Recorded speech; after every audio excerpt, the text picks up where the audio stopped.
What's happening, everybody? The Poets here. Hope you're doing well and staying safe. And today's video is going to be an odd one for me. This is the Apple iPhone 14 Pro. And so this is kind of my take on it. I've been a diehard Android and PC user for God knows how many, well, pretty much always. I did have the original iPhone for 1 year. That was on AT&T when that was the only way you can get the iPhone way back then. And it was a trying experience back then. Let's just put it that way. So much so that I didn't want to deal with iPhones ever again up until now with the new, iPhone 14 Pro.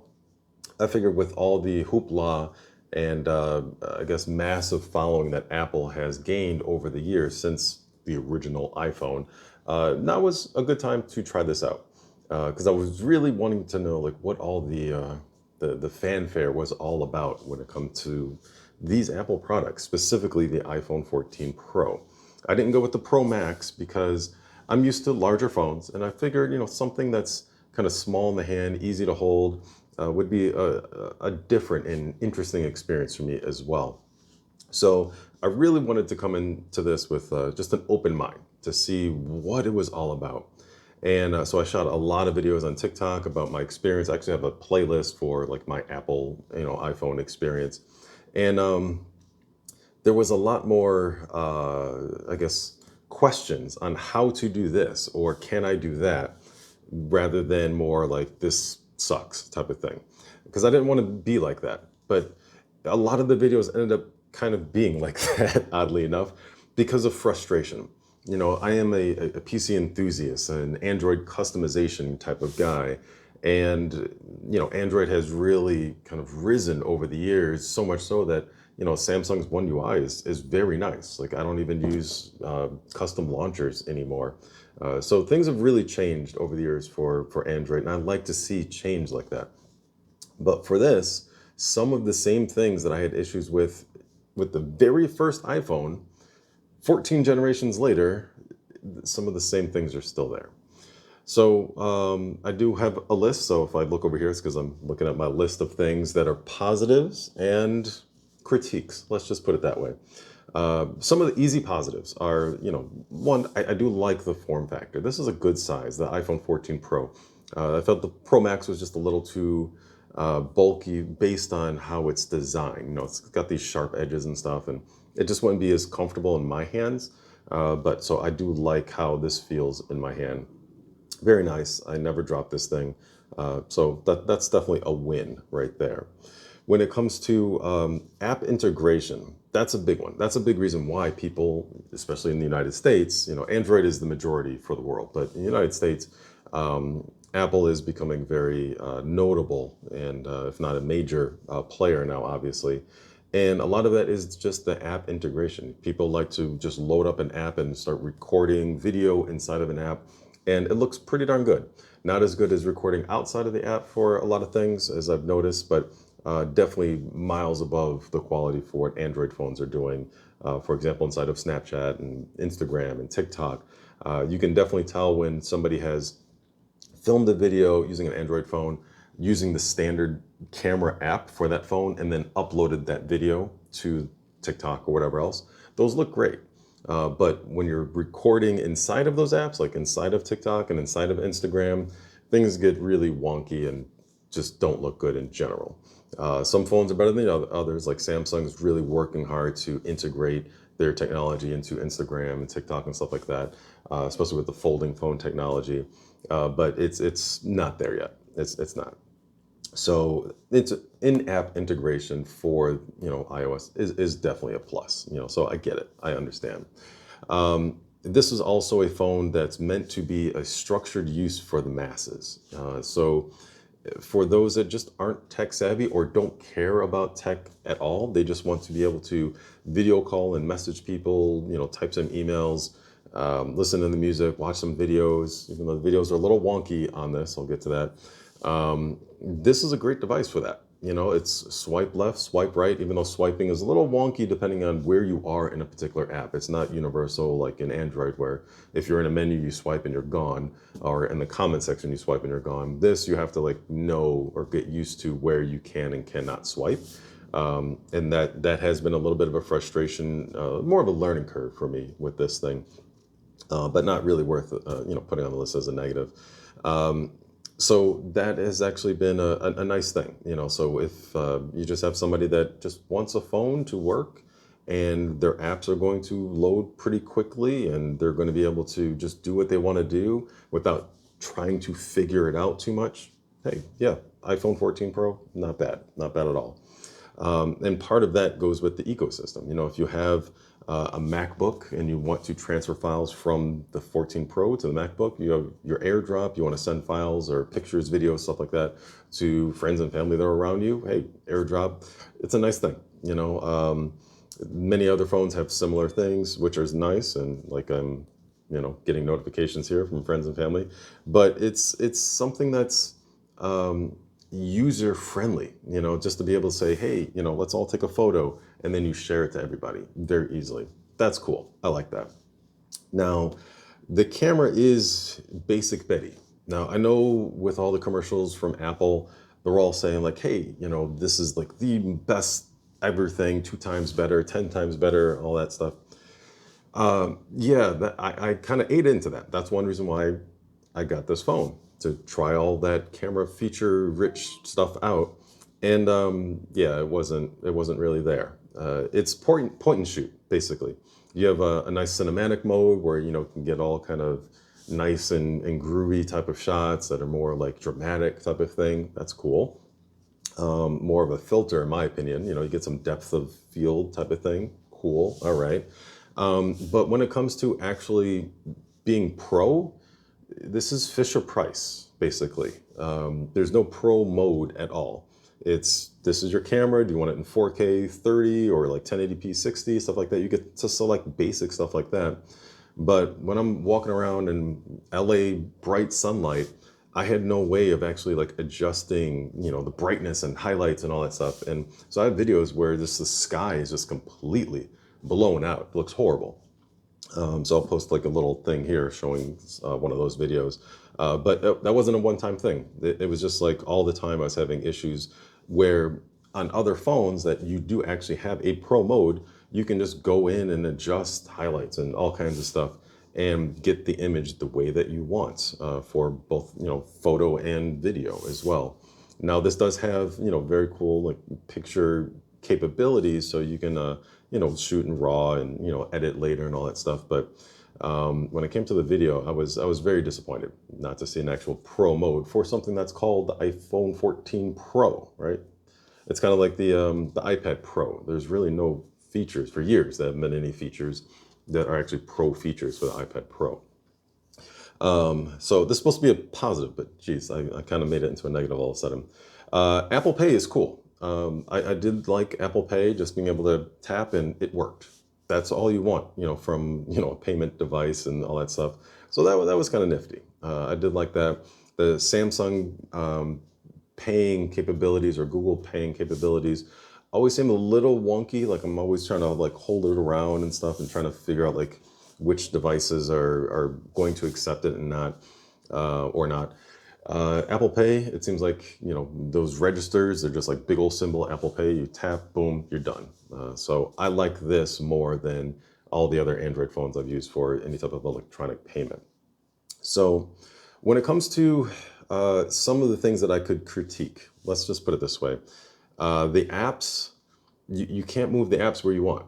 And in a phone like this, this is the smallest one, the iPhone 14 Pro, this is not the Max, I can't reach my thumb all the way to up top, right?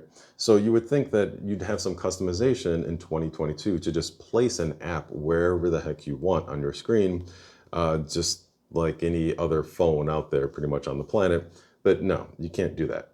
So they all kind of wiggle and dance around, and you're trying to do this playing game type of thing, trying to put apps where you want, and all of them are moving side to side and suddenly going into folders. It's a chaotic mess, and I hate it. I absolutely hate it. So yes, I hate it. Secondly, because of that chaotic mess, you can't even sort them. Like there's no alphabetical sorting of apps. So I would kind of think that if you can't place apps where you want, you should be able to sort them, but you can't. And so a lot of my videos were like, hey, how can I do this? And people would say, oh, that's just how it is, you know, and or you can swipe all the way to the right and then you have like your folders and then you can kind of do some stuff there. Yeah, but if you have a whole bunch of apps and all that stuff, and yeah, it just seemed weird and clunky, convoluted. A lot of people actually in my comment section said that they just hit the search button and then type in the name of the app that they're looking for. That's a problem, Apple. People shouldn't be searching for their apps. It needs to just be like click right there, wherever they want it, that's comfortable for them with one-handed use. All right, that's how it should be, and pretty much how it is for all other phones out there. And for those that said, oh, it looked bad, no, you can arrange it custom the way you want so it looks good, you know? So if you like all your apps all up top for whatever reason, and so you can't reach them, but you think it looks better up top than on the bottom, you can do that as well, you know, on Android phones. So I don't know. I just don't understand why that's not a thing. The lightning cable, this is old, very old. It's USB 2.0. So these cameras can take some serious 4K footage, like large files. Just doing like one easy quick video session, it was like 6.5 gigs of files. Nothing big, you know, compared to like a lot of the other, you know, YouTube videos that I've done. And it took forever to transfer that to my PC because I just said, okay, lightning cable to the PC, USB-C, it should be fast. This is 2022. It took forever. And it's because it's USB 2.0 speeds. My mind was blown. I'm here thinking that over the years, decade or whatever, that they would have at some point increased the speed of the lightning port, and they didn't. So that is a big downside. I'm hoping iPhone 15 is just USB-C to USB-C. You get like 10 gigabits per second, you know, something like that, maybe 20, hopeful, not 480 megabits per second. All right, that's just embarrassing for an iPhone 4, a flagship phone, iPhone 14 Pro. And so my point is, if you're filming a lot like a content creator, you're almost forced to use an AirDrop or something like that because it is so slow. When you're filming something really quickly and you have a couple of gigs of footage, you just need to transfer it to the PC really quick. Yeah, that's what you want, quick, you know, just part of the workflow, not sit there, wait for it to upload to the cloud. And then on your PC has to download from the cloud, whatever cloud service you want to use. That's just convoluted. So, and then for Apple, because these files are big, they're going to want you to pay for their cloud storage, iCloud as well. And I'm like, that doesn't make sense. I just want to move files from the iPhone to my PC, but I have to pay them to increase my cloud storage. Doesn't matter how much it is, just the fact that that's just wrong, right? I don't agree with that. So when it comes to filming, you can't pause while you're recording. And that blew my mind because when it comes to content creation, like say I'm filming a TikTok or whatever, and I'm doing it outside of the app because, you know, I want the best quality possible, you just can't pause the video. Meaning, so I press record on the phone, filming, press record, and I want to get maybe another angle or something like that. So normally I would pause the camera, do my other angle, unpause, continue my video. You can do that 2, 3, 4, 5 times, just have one file, but you know, it's a continuous thing. So you may or may not even have to edit the video in terms of, you know, putting things together. But with the iPhone 14 Pro, you have to have then like 4, 5, 6 different files because you can't pause. So you're always recording and then stopping, and then recording and then stopping, and recording and stopping, and then you have a ton of files. And that was very disappointing for me. Plus, while you're actually recording, you can't change the camera. So if I want to go with this camera and then change it to this camera, I can't do that either. I actually have to stop, change the camera, and then start again, and then, you know, you have multiple files. So that was just weird to me. Just having a pause button is something that we've had on like VHS tape recorders on your shoulder and like all kinds of phones since then have had that. Geez, so I may be ranting on this, but I figured that if people are seriously considering going from Android to iPhone, me being a diehard Android user, these are some of the things that stood out to me that maybe an average iPhone user may not even think of, right? Because it's not important to them, and that's perfectly fine. So part of one of the things that I did have issues with were the colors and some of the highlights. I did mention the highlights when walking around outside; they were all blown out. And in certain lighting aspects, some of the colors were like really orange. And I've seen this not only in my videos, but also in some other content creator videos as well, where they're doing comparisons. I'm like, you look like you went to the tanning bed, type of orange type of thing. And so it is definitely something with this iPhone 14 Pro, adding a lot more like orangey tint to certain videos, and so it just doesn't really look good. The audio is odd with this thing. So, I knew it was going to be dongle life, right? So I do have like a nice little adapter, so I can plug it in here and then attach like different like Rode mics or whatever. When I do that, I'm only getting audio out of the left ear, left channel, one channel, mono. And I'm not sure how to fix that. I know if I did more research, there's probably some proprietary Apple cable that I should be using instead of this one. But like for all of my other cameras and phones and stuff, I have all the right equipment, for the TRS, the TRSS, and all that stuff. And yeah, this just was like, nah, we're just going to give you one channel. So I was able to fix that in post, but that was annoying. I'm confused as to why that wasn't just like universally compatible. And luckily I caught it before the video went up to YouTube and all that stuff. Some apps actually don't actively update correctly. So, for example, if I go to the website of Twitter, then I see all my notifications and then this will automatically update. But if I go to, say, another mail application, Yahoo Mail or something like that, and I read all my messages, this will still show me that I have unread messages. And it'll stay like that for like almost forever, it seems like, because I'm always getting emails and stuff. So it's just never up to date. Gmail is always up to date. Facebook is pretty much up to date as well, but it's like hit or miss. And because it's hit or miss, I'm having to learn like which ones are real notifications and which ones are just wrong, right? So that's not cool. And I've gone through all the apps and all that stuff and with their settings, and they're all correct based on what a lot of my viewers have said. Make sure you do this, this, and this, and then the general answer is, oh, well, the app developers need to update how they communicate with Apple and blah, blah, blah. So in the end, it's my experience. And certain apps that I use, it's not a good experience. So this is one that I definitely missed. So this, again, has been my daily driver, and split screen is something that I use all the time, like seriously all the time for my phones. And this is a good size phone to use split screen for how I like to use it. So say, I don't know, I'm driving, I have the GPS maps, and then I want to have something else that's relevant. And I'm in LA, I'm in traffic all the time. So maybe I want to have something to read on, but I still want the maps up, or I need some notifications coming in, whatever it may be, because I use it for so many different things. I'll do a video on split screens if you guys want me to, just put it in the comments, say yes, split screen. But yeah, I definitely miss that. I know there's picture in picture, definitely not the same. You can't like interact with like Twitch or YouTube and stuff like that with picture in picture, like writing in the comments and all that stuff. This pill thing is absolutely horrible. I know they went all in. They're like, hey, we're going to have a notch. So why don't we just like lower the notch, make it bigger, and then make it dynamically stretch as well and call it a cool name, Dynamic Island, or a bad name, depending on your own taste and preferences. I don't really care what the name is.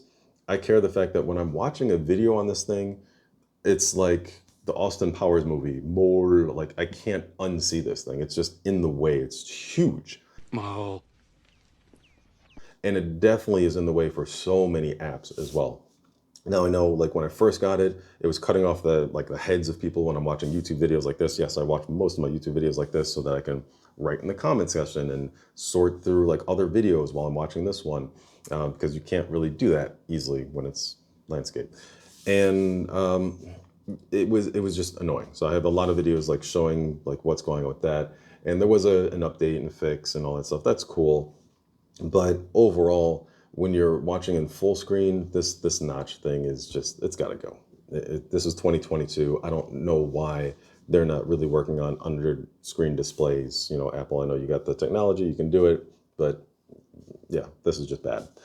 And then, of course, I guess one of the final things is that I'm not in the ecosystem.